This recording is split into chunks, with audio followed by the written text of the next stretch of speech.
Good evening and welcome to Pilot Live. My name's Liam and this is the first episode in a series that will take us right through to the end of October, looking at the new production that we're working on called Blood and Chocolate. It's a co-production between Pilot Theatre, Slung Low, a Leeds-based theatre company, and York Theatre Hall, and we'll find out lots more about those companies as the weeks develop. This is just a short introduction to give you a taster and to let you know of some of the other Pilot Lives that are coming up. So Blood and Chocolate, it's a citywide adventure through the streets of York. It's been written, a new play written by Mike Kenny, who won the Olivier Award for Railway and adapted the history plays last year. And Mike's written a play about York during the First World War, and it looks and deals with duty and responsibility as something Mike talks about a lot. Now, a lot of us know the Rowntree family and the duty and responsibility they had to the people they employed. Way before unions and legislations, they were looking after the people who worked for them very, very well. And therefore, their employees were expected to have a duty and responsibility back to them because they were being built houses to live in, villages, swimming pools, theatres, all of which still exist in the city today. And then there's the collective duty and responsibility of everybody to defend the homeland during the First World War, and the difficulties that this caused for the Rowntree family as Quakers. Now, the very essence of their faith is pacifism, and so it was difficult for them to support the war, but they had to be seen to do so. They were MPs in Westminster, they had 7,500 employees in the city at the time, they were Lord Mayors at the Mansion House. So during the Christmas of 1914, they sent out a chocolate tin, a beautiful chocolate tin, to every single soldier in the front from York, whether they worked for the firm or not. And that's what we've started to hang our story around. It led to a strong concentration of conscientious objectors in the city, and that really underpins our drama. We will look at the young men who went and died at the war and the ladies to their roles in the factory, and that's probably as good as I can do as a potted version without giving too much away, and I'm sure you'll find out lots more between now and October. I suppose the other thing to talk about with Blood and Chocolate is the way we're delivering it. We're not producing it in the theatre. It's taking a lot from Slung Low's work, who are best known for their site-specific adventures around cities, I suppose. We've got a cast of 200. We'll take 300 audience members around the streets of York. The streets of York will become our stage. I think our stage space is about a mile in width. And each of our audience members will have a set of headphones, much like a DJ set of headphones, and a receiver around their neck. And we will produce the whole show through these headphones. Everything the audience hear and sense will be through these. And so actually it becomes a very epic scale, because we're using the whole of the city, but on a very intimate level, because we can hear people whisper right into the centre of the audience's ears. We could have somebody on top of York Minster whispering to the audience below with a beautiful soundtrack. So it almost becomes a live cinematic experience. I won't tell you any of the venues that we're going to right now. I'm sure you'll discover that in time. But just to give you a little taster, I'd be quite keen to show you a trailer we made of the project. Here it is now.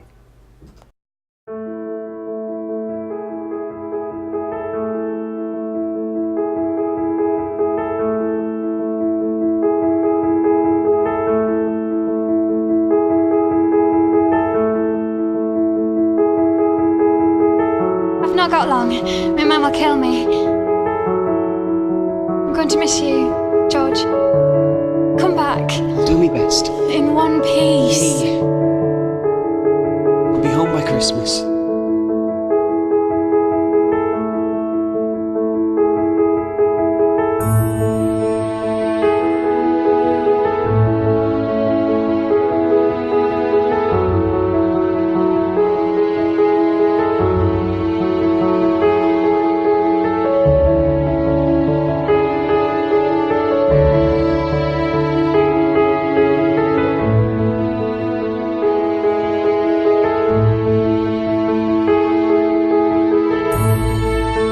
In a time of great testing. Our country is at war, and many of our men, workers from the old firm, have already taken up arms. If the society stands for one thing more than another, it is the liberty of conscience. I worked and played with these boys who filled my life for so many years. Their voices are fresh in my ears, and the ghosts of the past stay yet in the classrooms, buildings, the playing fields, the streets, the parks, and the works of our fair city.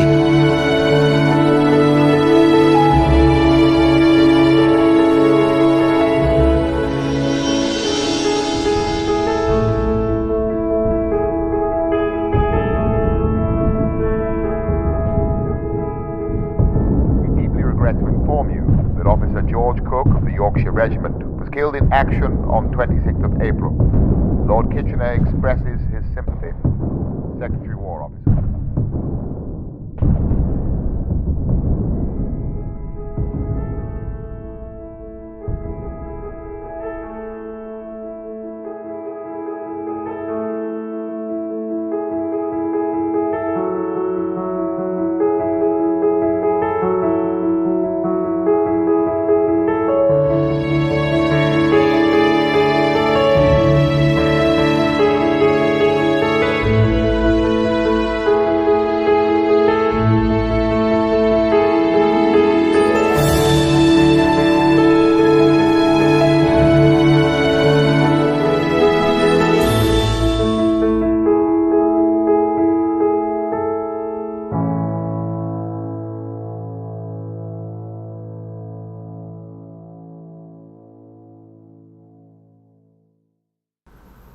There you go. That's not so bad as a taster, is it?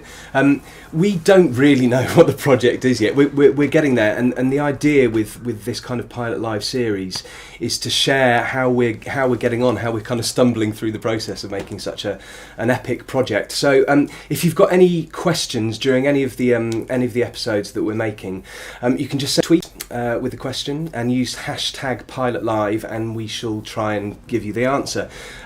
Some of the people that we'll be meeting a lot of the creative team. We'll meet with Alan Lane, the director, Tom Bellaby, one of the associate directors, Lucy Hind, one of the other associate directors. We'll be looking at the companies that are kind of doing this co-production.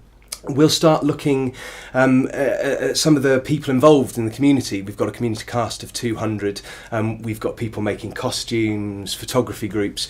We'll try and meet as many of those people we can and see why they're involved in a project like this. And the other thing we'll do during the series is we'll also look at the history behind the story that we're telling, and there's a thing and there's a reason that chocolate is part of this. Chocolate has been a huge part of the city's history for hundreds of years. I hadn't realised before I started this project that not only are there the Rowntree family, the Yorkies, the After Eights, the Rolos, the Pastels, big confectioners. There's also the Terry family, Chocolate Orange, things like that, the Craven family. But I also found out that a young fella called George Cadbury served his apprenticeship down at Joseph Rowntree Senior's grocery before he went on to dominate the world of confectionery. So it's a big thing. Rowntree factory at their height had 14,500 employees during the 1950s. Nestle still produce chocolate here, so nearly everybody you speak to in the city has a story about somebody they know or somebody in their family who's worked in the chocolate industry. It's been an incredibly important industry for the city. So just starting to delve into that, we've got a nice little VT now with Tom Bellaby, our associate director, speaking to Sophie Jewett, who runs York Cocoa House.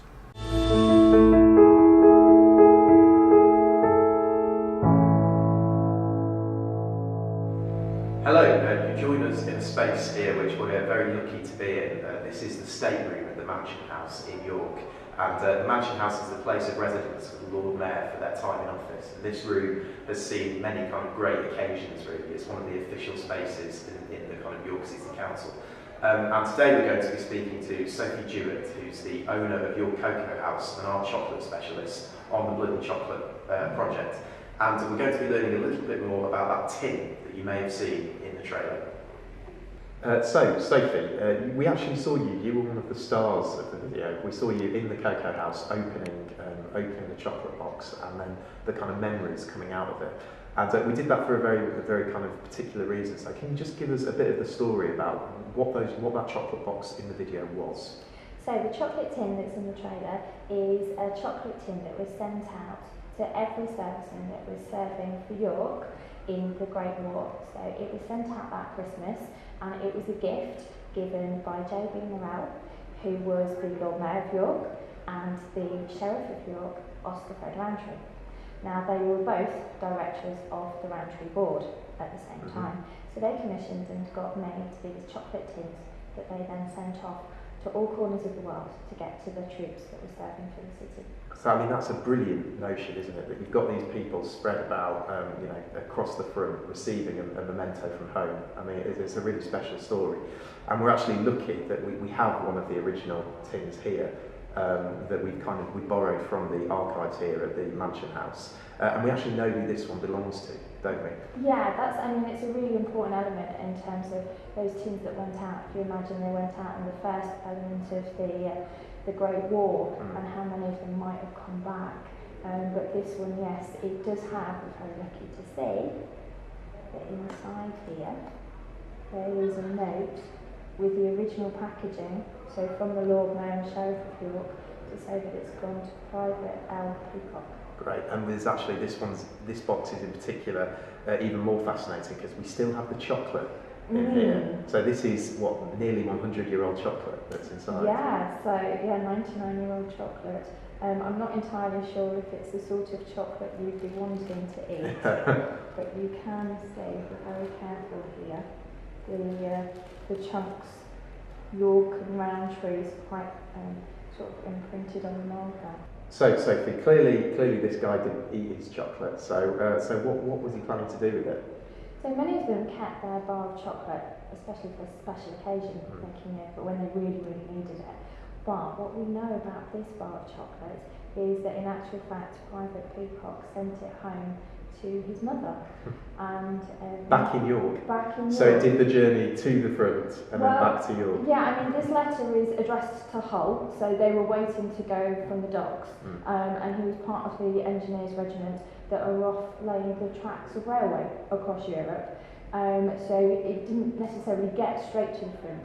But what we do know is from a series of letters that many of the troops wrote back to the Lord Mayor. They sent them letters to say thank you and show their appreciation. And in Private Peacock's letter, he sent to the Lord Mayor, he said that his mother was going to display the box on the wall together with a tin of chocolate that his uncle had received from fighting in the Boer War in South Africa. Wow. So, in actual fact, that tin was saved, and it was a very special memento, and I think that's really what this chocolate tin symbolises to so many people. It would symbolise something of hope, or they were being thought of, and something to really kind of keep dear to them, that they weren't necessarily going to crack open until all was well and they were back home safely. Great.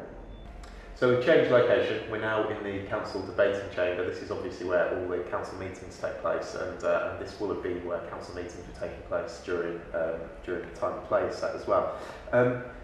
Can you just give us a bit more background as to the importance of the chocolate industry in York at the time and place set? So kind of just leading up to the First World War. Yeah, there's two threads to the chocolate industry really at this stage, and they're perfectly embodied by Terry's and by Rowntree's. So Terry's were creating high-class confections, products for the very rich and the very elite, things that would adorn their dining tables, and that's really where the history of a confectioner in the city comes from, is making things with sugar, this wonderful new thing that comes into the city and is really enjoyed by the higher classes. So it's something for the wealthy? Very much so, it's something for the wealthy, and Mr. Terry himself starts off as an apothecary. So you know Mary Poppins, she sings a spoonful of sugar, helps the medicine go down. Yeah. That's what Terry's were doing, they were making medicines taste sweeter. So a lot of the original confections have very similar names to the sorts of things that we would see in the chemist shop now, so like cough lozenges and sort of digestion, peppermints after dinner, for example. So we have that thread of the confectionery industry, and that's really sort of set very sternly in Edwardian England, really at its best. So imagine those high teas where you've got really quite lovely delicacies, very intricate things for the dining table, and that kind of social class divide between the wealthy and the factory workers. We're in kind of Downton Abbey kind of very territory. Very much so, yeah, just like that. Yeah. And then we've got the Rowntree side of things, and Rowntrees are making this drink to be accessible to the masses. Cocoa is really, really nutritious. So we've got Terry's making solid sort of sweets, and then chocolate is kind of a very sort of luxury product in comparison to that. But then you've got Rowntrees creating their cocoa, Rowntrees elect for the masses. So So theirs is much more about creating large-scale industry to really appeal to this commercial element of consumerism that starts to break through around that era. Cool. And as well as producing things for maybe people who had less money, Rowntree's also really cared for its workers, didn't it, at the time? They did, yeah. There's lots of really strong influences in the Rowntree family. As Quakers, they were really invested in making sure that they contributed back into society. And that really, we see that in terms of work that they did on the ideal social structure of towns, and also about the temperance movement and encouraging people to drink something like cocoa, chocolate, rather than alcohol. And Henry Isaac Rowntree used to have his cocoa cart that he would go around workplaces and encourage people to drink chocolate rather than sort of maybe drinking beer or wine, for example. So in Blood and Chocolate, we follow the story of really the people who were involved at the Rowntree's factory, and we see how some of them stayed behind and some of them went off to war. And clearly, with them being Quakers, there was a certain discomfort with the idea of going to war. So how did the Rowntree's workers deal with that? I think you really see coming across, like in the letters that we've read, sort of from the recipients of the tin, there's really strong theme about duty and how to do one's duty. And another really interesting example is Arnold Rowntree, who again is a member of the board of the Rowntree business, but he's actually off doing his duty in Westminster as MP for the City of York during that time. And you really see coming across in the Rowntrees that it's their duty and role to step in to help govern the city and take responsibility to contribute to society in that way as much as they can do without it objecting to their fundamental principle. Thanks, Sophie. And we'll be hearing a lot more from Sophie as Pilot Live continues, hearing more about the chocolate stories of York and also maybe getting some chocolate recipes as well as the series continues. I just want to say a big thank you to Sophie for being with us today, and also thank you to the Mansion House and also the Guildhall where we've been filming.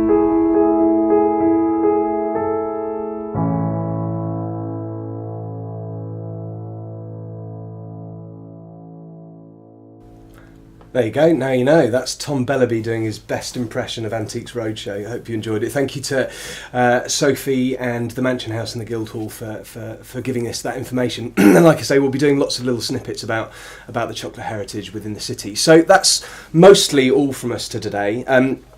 Next week, next Tuesday the 18th at 7:30, we'll be doing another Pilot Live, and we'll start looking at some of the first rehearsals that the acting company have been doing, and maybe hear from a few of the creative and production team.